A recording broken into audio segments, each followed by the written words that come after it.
හරි මේ අහගන්නකො මේ දැන් මම මේ අයියට මං අවංකව මං එන්න කියලා කිව්වේ නෑ. එයා අද එන්නද කියලා ඇහුවා මං එන්න කියලා කිව්වා.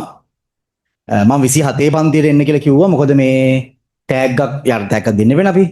ඒ රිසර්ච් ගත්ත නිසා මේ ටැග් අද නෑ දෙන්න. මේ මම ටැග් එකක් දීලම ඒගොල්ලන් කතාවක් කරන්න කිව්වා. නමුත් දැන් මම ඔයගලන්ට කිව්වා මං ගැන වචනයක්වත් කතා කරන්න එපා. මම කතා කරන්න ඕනේ නෑනේ. කිය අය වාඩින අපි කියන්න සය ගැන කියලා. ඒ තරම මේකේ උන් ඉන්නේ. හරිද? මේ අය කියයි නැති අහගන්නද? අන්තිම මාස ටිකේ දැන් අන්ත මාස 4යිනේ තියෙන්නේ. එයා කොච්චර වෙලා පාඩම් කරාද? මේ අය කරේ මොනවද? අය කරේ accounting economics statistics නේ. statistics සංඛ්‍යාන විද්‍යාව තමයි කරේ. හරිද? සාමාන්‍යයෙන් සමහර අවුරුදු වල statistics වල rank එක යනවා අඩු ටිකක්. දැන් අර එimhe තියෙනවා සමහර අවුරුදු rank එක වැඩි වෙනවා. දැන් මේ අවුරුදු ඒ වගේ අවුරුද්දක්. ඒතර ඒකත් එක්ක දැන් ස්ටැටිස්ටික් කියන සාමාන්‍ය අමාරුයි. කෝණුත් අමාරුයි, accounting උත් අමාරුයි, statistics උත් අමාරුයි. අර ඒ වචනේ කියගන්න අමාරුයිනේ. හරිද? ස්ටැටිස්ටික්ස් ගන්නවා. හරිද? සංඛ්‍යා සිංහලෙන් කියන සංඛ්‍යාන විද්‍යාව. හරිද? ඒතර ඒ අයියා කියයි වාට කොච්චර පාඩම් කරාද? අහගන්න.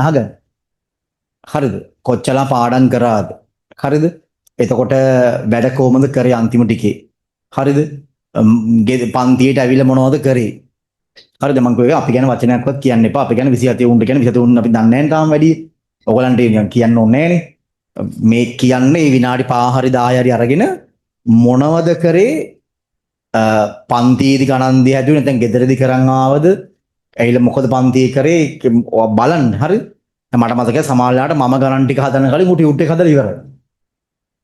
හරි මට මතකයි එහෙම හරිද සමාජලාට. එතකොට මේ එහෙම දේවල් තිබ්බා. අයියා කියයි විස්තරේ.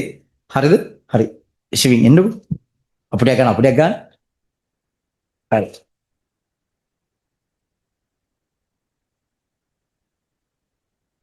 ගුඩ් ආෆ්ටර්නූන් හැමෝටම. හරි මගේ නම ශවින් දක්ෂක. මම ගම්පහ දිස්ත්‍රික් 7 අයිලන්ඩ් රෑන්ක් එක 60. ඉසෙට් එක 2.56 තියෙනවා. මම කතා ගන්න කලින් මම ප්‍රශ්නයක් අහන්න කවුරු හරි කැමතිද මේ දැන් රෑන්ක් එකක් දාන්න? අත් උස්සන් බලන්න. රෑන්ක් එකක් දාන්න කවුරුත් කැමති නැද්ද? 3S දාන්නවත්. මෙහෙමයි. ඕගලන්ට මේ රෑන්ක් එකක් හරි 3S හරි දාන්න ඉස්සලම ID එකක් තියෙනවා නම් ඔයගොල්ලෝ ඉස්සලම විශ්වාස කරන්න ඔයගලන්ට පුළුවන් කියන එක. මොකද ඔයා ට්‍රස්ට් කරන්නේ නැත්නම් ඔයා බිලිව් කරන්නේ නැත්නම් ඔයාට පුළුවන් කියන දේ ඔයාට කවදාත් රෑන්ක් එකක් 3S කියන එකක් දාන්න බෑ. ඔයාගේ මයින්ඩ්සෙට් එක තියෙන්නේ C3ක් දැම්මොත් ඇති, කොහොම හරි පාස් වුණත් ඇති, S එකක් දැම්මොත් ඇති. ඒ වගේ මයින්ඩ්සෙට් එකක් ඔයාට තියෙනවා නම් අපේ කාලෙත් හිට එහෙම කට්ටිය මේ මට වැඩ බෑනේ, මේ මට එච්චර දෙයක් කරන්න බෑනේ එහෙම කියලා හිතුවොත් ඔයාට කවදාවත් ඔයාට රෑන්ක් එකක් A3ක් කියන එක මේ ඔයාට හීනයක්ම තමයි එහෙම වෙන්නේ. ඉස්සෙල්ලම ඔයා හිතාගන්න මට පුළුවන් මේ දේ කරන්න කියන එක. ඉස්සෙල්ලම ඒ දේ අනුව වැඩ කරන්න මේ පුරුදු වෙන්න. හරිද? මේ වැඩ කරන එක ගැන කිව්වම මම යන්නේ නැහැ වැඩිපුර මේ මං කොහොමද කරේ කියන එක. මොකද මං කරපු දේ ඔයගලන්ට ගැලපෙනවද කියන එක ඒක කියන්න බෑ. ඒක තමන්ට ගැලපෙන ස්පෙસિෆික් විදියක් හදා ගන්න ඕනේ ඔයගොල්ලෝ. මොකද නැත්තම් ඒ කියන්නේ මෙයා අරහෙම පැය 16ක් පාඩම් කරා, මෙයා පැය 10ක් පාඩම් කරා, එහෙම කරා කියලා මේ හැමෝම එහෙම කරා කියලා රෑන්ක් දාන්න 3S දාන්න එහෙම බෑ. මොකද මේ අපේ කාලේ මේ හිටියා එක්සෑම් එකට යන්නේ නැතුව මේ සූසයිඩ් කරගත්තා එහෙම වැඩිපුර වැඩ කරලා. හරිද? මං කියන්නේ වැඩ කරන එක නරකයි කියන එක. වැඩ කරන්න ඕනේ උඩරිම. ඒ වුණාට තමන් අඳුන ගන්න මේ මම දැන් ඉන්න මට්ටම මොකද්ද? ඔයා දැන් ඉන්නේ 30 ගානේ නා. ඔයාට තව ඒකට යන්න ඕනේ ලකුණු 40යි. එතකොට ඔයා වැඩ කරන්න ඕනේ ලකුණු 40 ගන්න. ඔයා දැන් ඉන්නේ 50 ගානක නම් ඔයාට තව ලකුණු 20යි ඕනේ. හිතන්න තමන් ඉන්න මට්ටම මොකද්ද කියලා ඉස්සෙල්ලාම අඳුන ගන්න. ඊට පස්සේ බලන්න තවන් කොච්චර තියනවද කියලා ලකුණු ගන්න. ඒක එක්ක ඔයාට පුළුවන් වැඩ කරන්න ඕනේ විදිහ හඳුන ගන්න. ඊට පස්සේ බලන්න ඔයාට සබ්ජෙක්ට් තුනක් තියෙනවානේ. මේක රෑන්ක් එකක් කියන එක එන්නේ එක සබ්ජෙක්ට් එකකින් නෙමෙයි. සබ්ජෙක්ට් තුනකින්. එතකොට ඔයාට පුළුවන් වෙන්න ඕනේ සබ්ජෙක්ට් තුනම හරියට බැලන්ස් කරන්න. ඔයාට දැන් accounting නම් මම හිතනවා සර් ක්ලාස් එක කියන්නේ හරියට accounting පුළුවන් වෙන්න ඕනේ. මම හිතනවා සර් ක්ලාස් එකේ හැමෝටම accounting AP අඩුම C එකක්වත් එන්න ඕනේ සර් ක්ලාස්. දැන් ඇවිල්ලා සර්ගේ ආර වැඩි ඇවිල්ලා. ඒ මාස 3-4ක් සර් ගැන මම එච්චරත් දෙන්නේ නැතේ. මොකද ඕගොල්ලෝ දැන් ඇවිල්ලා අවුරුදු මටත්තර සර් ගැන.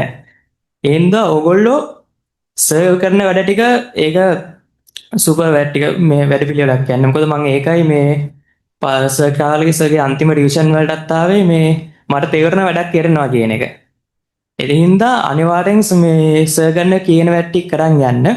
අනිත් සබ්ජෙක්ට් වලත් ඔයා ඒ ක්ලාස් එකේ දැන් ක්ලාස් මාරු කරන්න යන්න එපා. දැන් ක්ලාස් එකේ වැඩ කරනවද නැද්ද කියන එක මේ මට කියන්න බෑනේ. ඔයගොල්ලෝ අනිත් ක්ලාස් ගැන මට එම මේ අයිඩියා එකක් කියන්න බෑ මේ වෙලේ. ඒ හින්දා ඔයගොල්ලෝ තමන් වැඩ කරනවා නම් ඒ ක්ලාස් එකේ ඕගොල්ලෝ ඒ ක්ලාස් එකේ මේ වැඩ කරත් නැතත් ගෙදර ගිහලා පේපර්ස් කරන්න ගන්න. මොකද අන්තිමට කොච්චර ඔයා පාඩම් කරත් ඔයා කොච්චර වැඩ කරත් හෝම්වර්ක් කරත් ඔයා පේපර්ස් කරලා ටයිමින් හදාගත්තේ නැත්නම් ඔයාට මේ ඒකක් දානවා කියන එක මේ කරන්න බැරි වැඩක්. මොකද ඔයගොල්ලෝ 25 A level accounting paper එක බලන්න ඒක ප්‍රශ්න 50ම ටයිමින් එකට හරියට ලියා ගන්න පුළුවන් කියන්නේ ඒක මාල් ටැලන්ට් එකක් වෙන්න ඕනේ. ඒක හින්දා ඒක අමාරු පේපර් එකක් නෙමෙයි නිකන් උගල අරන් කරගෙන ගියොත් එහෙම අමාරු පේපර් නෙමෙයි කියලා දේ. හැබැයි ටයිම් එකට කරන්න අමාරුයි. මම සරත් කිව්වේ ඒකයි ටයිම් එකට මේ පේපරේ මේ වැඩෙක්ට උනත් ඒක කරන්න අමාරුයි කියන එක. ඒ හින්දා ඔයගොල්ලෝ ටයිමින් හදාගන්න වැදගත්ම දේ. අනිත් එක පේපර්ස් කරන්න. අපේ මේ දිට්ටුවේකට කල් ගියාම මම පළාත් පේපර්ස් ඔක්කොම කරා. පාස් පේපර්ස් ටික 3 පාරකට 4 පාරකට වඩා කරා ඒ කාලේ මාසය ඇතුළත. පළාත් පේපර්ස් කරා, සර්ගේ මොඩල් පේපර්ස් ටික කරා, මගේ තව ක්ලාස් එක පේපර්ස් කරා. එතකොට කොච්චර පේපර්ස් කරත් මට මේ ඒත් මට මදි කියලාම හිතෙන මේ ඒ ෆස්ට් පේපරේ දැක්කම. ඒකින්ද තව ළමයි සමයට මේ ඕගොල්ලන්ගේ වෙන දැන් අන්තර්ජාලයේ තියෙන තාක්ෂණයේ දිනුනේ ඕගොල්ලෝ වෙන පළාත් වල ළමයි අදුරනවා. වෙන ඉස්කෝලවල ළමයි අදුරනවා. මෙතන මැති ළමයි ගොඩක් කොළඹ ගම්පහ යන පොද ඉස්කෝලවල පේපර්ස් අරන් කරා මම. ඒ වගේ ඕගොල්ලෝ පේපර්ස්ම බේස් කරන්න ගොඩක්. accounting කියන සබ්ජෙක්ට් එක ගැන කිව්වොත් accounting කියන්නේ මේ ලොජික් එක තියෙන්න ඕනේ මේ හදන්න. සර්ත් එක හැමතිස්සෙම කියනවා අහලා දිනවා ලොජික් එක නැතුව accounting කරන්න බෑ. හැබැයි ප්‍රැක්ටිස් එක නැතුව ඔයාට A level පේපර් එක කරන්නත් බෑ. ඔයා ලොජික් එක තිබ්බට රැන්නේ ඔයාට ටයිමින් වලට ඒ පේපරේ හදා ගන්න බැරි නා. එහෙනම් මම ගොඩක් වෙලා ගන්න ඔයගොල්ලන්ගේ වටිනා කාලයනේ තියෙන අද මේ සර් ගන්න ටයිම් එක දෙන්නම් මම. මේ හැමෝටම කියන්නේ ඉතින් ඊළඟ පාර සර් අයිලන්ඩ් රෑන්ක් එකම දාන්න තව කට්ටියක් බිහි වෙයි කියලා මම හිතනවා. Thank you sir.